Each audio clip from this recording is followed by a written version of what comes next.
Shalom, brother Marquas, right? Want to give all praise, honor, and glory to the Most High, right? Coming back with a quick video touching on how, even though we in captivity, you still got a little bit of time to rejoice, right? Via the Passover and the feast days that's approaching, right? We know we in captivity.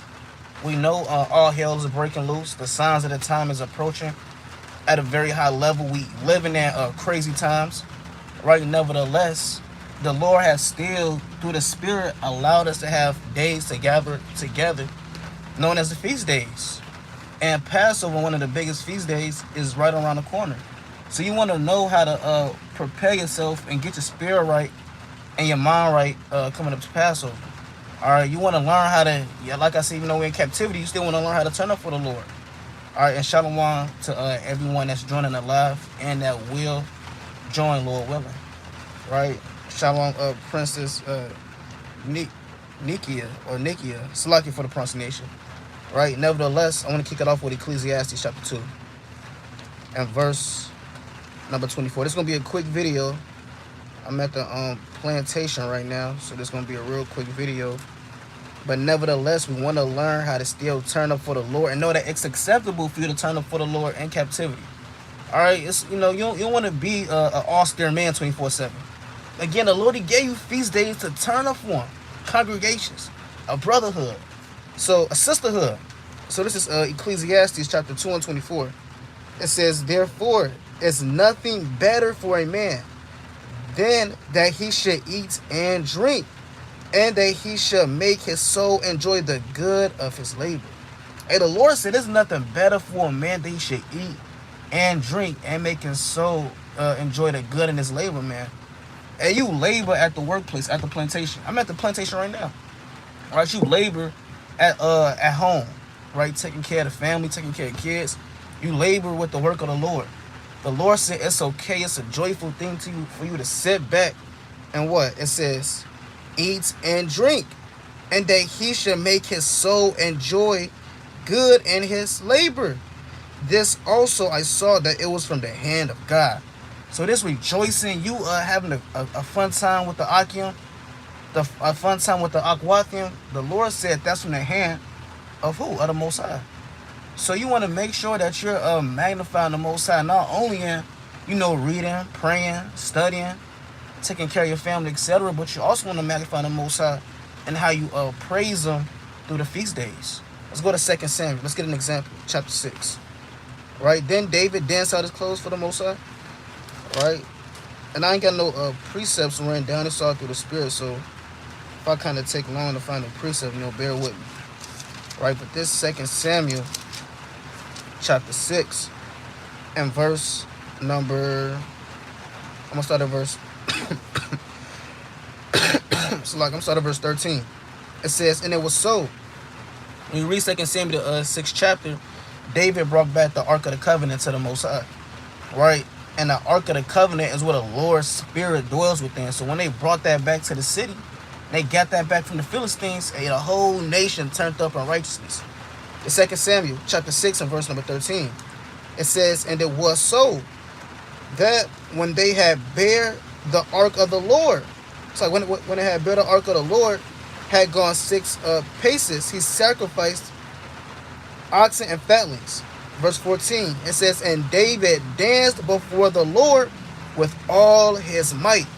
So guess what? David, he praised the Lord in dancing. It said David danced before the Most High with all his might.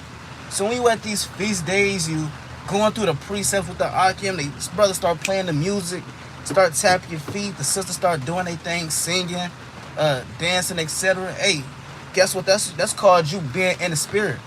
There's many ways for you to be in the Spirit. You just don't got to be praying and fasting.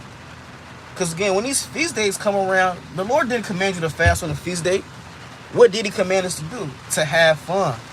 Yeah, you're in captivity. Your rent probably your rent is probably late. Car note is probably late. But guess what? These feast days are for you to forget about the cares of the world and just have fun for the Lord, man. I'm gonna read that again. Hey, and David was perfect and righteous. So surely we should have, our ways patterned after David and turn up for the Lord like how he did, or better. 2 Samuel 6 and 13 again. And it was so that when they had bare the ark of the Lord had gone 6 paces, he sacrificed oxen and fatlings, and David danced before Yahweh with all his might. And David was girded with a linen ephod. David says, so David and all the house of Israel, right, brought up the ark of the Lord with shouting and with the sound of trumpets. It said with shouting and with the sound of trumpets. You got to imagine that. The whole nation of, that's just like taking every camp and keeping the Passover on the same day. You got all the heads of the camps on one accord. Imagine how much joy it would be in a nation. The shofars going off, right? Brothers bringing out the precepts, the lessons. You having gauntlets and Bible games going on. All right, shalom to everybody on the live stream, right? Hey, guess what? It said David, he turned up with the whole nation, and it was shouting and the sounds of trumpets.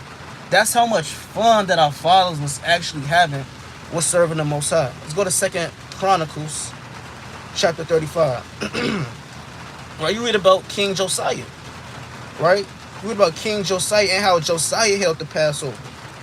And when you say going to it, when you going to it like how we about to right now, through the Spirit, Josiah, he kept the biggest Passover unto the Lord.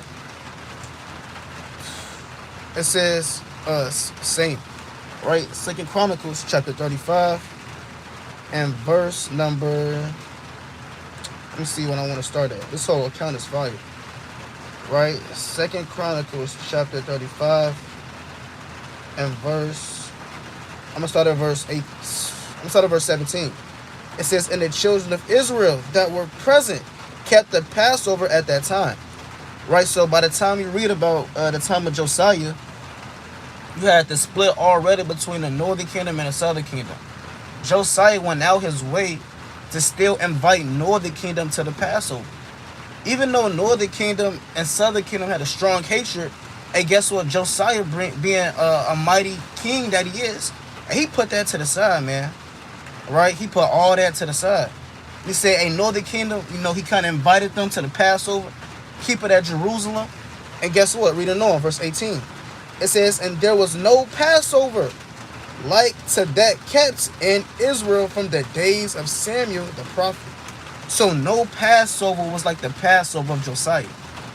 Hey, Josiah had a better Passover than King David, than Solomon, right? Than Saul. And the Passover was better than the Passover that was kept when you read the book of Joshua, the 5th chapter, when they kept in, I believe that was Gilead. So, you know, you want to be able to, through the Spirit of the Most High, to be able to remember these feast days, not only to participate in them, but to do it with your whole heart, with all your soul, serving the Most High in sincerity. So again, Josiah kept the biggest Passover, right? And read verse 18 again. And there was no Passover like to that kept in Israel from the days of Samuel the prophet. Neither did all the kings of Israel keep such a Passover as Josiah. So nobody kept a bigger Passover than Josiah, man. So Josiah, guess what? He knew how to serve the Most High. He knew how to get down and have fun and, you know, do these different things. Reading on. It says,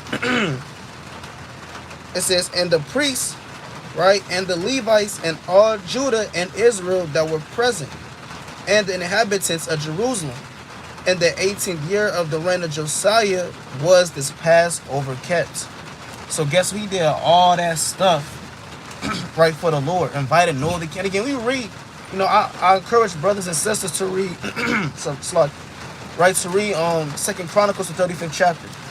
Right, and Salakia for the rain. I know it's kind of loud. Nevertheless, I encourage brothers, you know, coming up to this time to read 2 Chronicles 35. All right, let's go to 2 Chronicles chapter 30. We read about Hezekiah. Right, this is the book of 2 Chronicles chapter 30 and verse number 1. It says, and Hezekiah sent to all Israel and Judah and wrote letters to Ephraim. So Hezekiah did the same. Really, Josiah, he did the same thing as Hezekiah. He invited all the tribes together to Jerusalem, even the ones that had departed, and did away with southern kingdom. Jumping down to verse number 13. And there assembled at Jerusalem much people to keep the feast of unleavened bread. In the second month, a very great congregation. And we read this account, Hezekiah, he even went as far as to pray for the people. Because the Lord said you got to be worthy to eat of the Passover. Right? A lot of these people that, Northern Kingdom, they weren't really worthy to eat of it because of the things that they were doing, sacrificing unto idols and these different things. But nevertheless, he still found them worthy to eat, right, of the Passover through the Spirit. Why? Because Josiah prayed for them. We don't know him. Actually, I'm going to get another account. Let's go to Joshua chapter 5. Right? Actually, let's go to Judges chapter 5. Let's go to Judges chapter 5 and verse number 11. Because again, even though we're in captivity, that should not stop you from praising and magnifying the name of the Lord. Quick precept, Joshua chapter 5 and verse number 11. It says, they that were delivered from the noise of archers and the places of drawing water, there shall they rehearse the righteous acts of Yahweh, even the righteous acts toward the inhabitants of the villages in Israel. Then shall all the people of the Lord go down to the gates. So guess what? The Lord said, even in captivity, you're supposed to rehearse the righteous acts of the Most High. You got a lot of brothers saying, okay, well, hold on, I'm in captivity. I can't really keep the commandments, right? And guess what the Lord said? Even in captivity, you have to rehearse the righteous acts. We read Judges, the 5th chapter, right? You had Deborah and Barak that was trying to deliver our people out of slavery. And in that process, we were still keeping God's commandments through the Spirit. Read the book of Nehemiah and see how we kept certain feast days in captivity. All right, read the Gospels and see how we kept the feast days in captivity. Read the book of Acts, how we kept Pentecost, Feast of Unleavened Bread, and we were still getting killed and slain, but still keeping the feast days. First and Second Maccabees, still keeping the Sabbath in captivity. Right? How much more the Passover? Keeping it in captivity to the best of your ability. Let's go to Judges chapter 5 real quick. Right? Just because we're not in the land of Israel doesn't mean you don't keep the feast days whatsoever.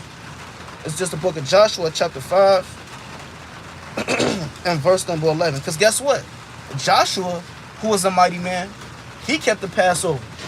But guess what? He never kept it in Jerusalem. Now, because he didn't make it to or keep it in Jerusalem, does that mean he was off, he was wicked? No. Right? Because we still have to travel to that land and cut down certain enemies and the Philistines and the Canaanites that were in that land. Nevertheless, we had to keep the Passover because that's thus saith the Most High. So in this captivity, again, you have to learn, one, to serve the Most High with joyfulness, having a fun time. All right, not being so austere 24/7. And two, you don't want to have any excuses on how you can't magnify the Most High in captivity by keeping the feast days and holy days. So this Joshua chapter 5, and I'm going to start at verse 10. It says, and the children of Israel encamped in Gilgal and kept the Passover on the 14th day of the month at even in the plains of Jericho. So guess what? Joshua, he didn't keep it in Jerusalem like how the Lord said to do it. No, he kept it in Gilgal. And guess what? He still kept it to the best of his ability through the Spirit. And again, America, you got Easter going on. You got they got this thing called Lent. You got Lent going on, right? I guess it's a Catholic thing. Like Northern Kingdom know about it. You got Lent going on. You got all these different high holy days on the left hand side. These holidays, these wicked feast days that you put your all into. How about you put your all into serving the Most High? All right, let's go to the book of Romans, chapter 8.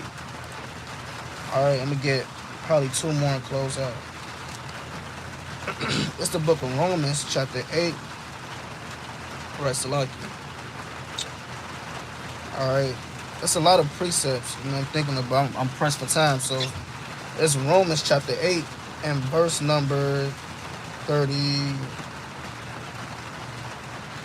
So I'm starting at verse 31. Right? It says, what shall we say then? Say to these things, if God be for us, who can be against us?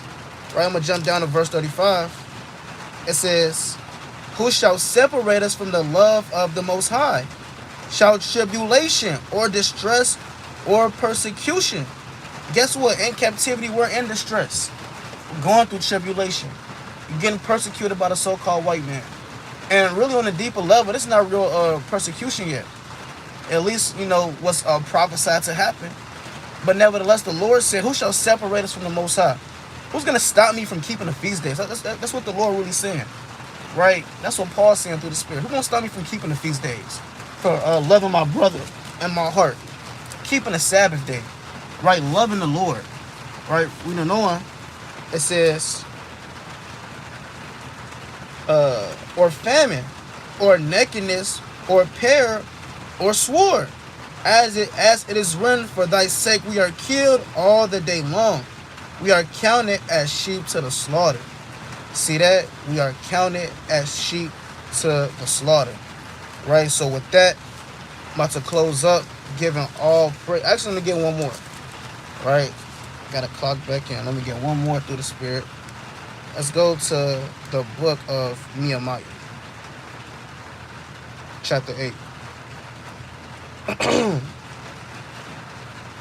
Alright, it's the book of Nehemiah. So chapter 8. And verse number, I believe I want 13.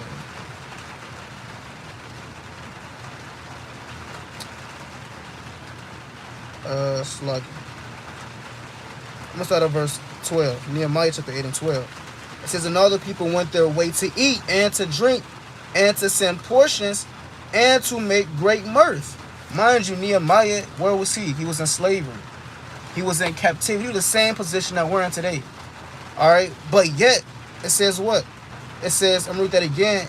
And all the people went their way to eat and to drink and to send portions and to make great mirth, because they had understood the words that were declared unto them. So again, with Passover coming up and you're getting your spirit ready for the Passover, remember that you want to do it with gladness. All right, you serve Christmas in the world with gladness. You serve these different wicked days in the world with gladness. How much more serving the Most High with gladness, man? All right, with truth, sincerity, and turning up for His holy name. But with that, I'm going to give all praise, honor, and glory to the Most High God, Yahweh. And we do so by Shema Mashak Yahushai. And with that, I'm going to say, Kwam Yashala. Shalom.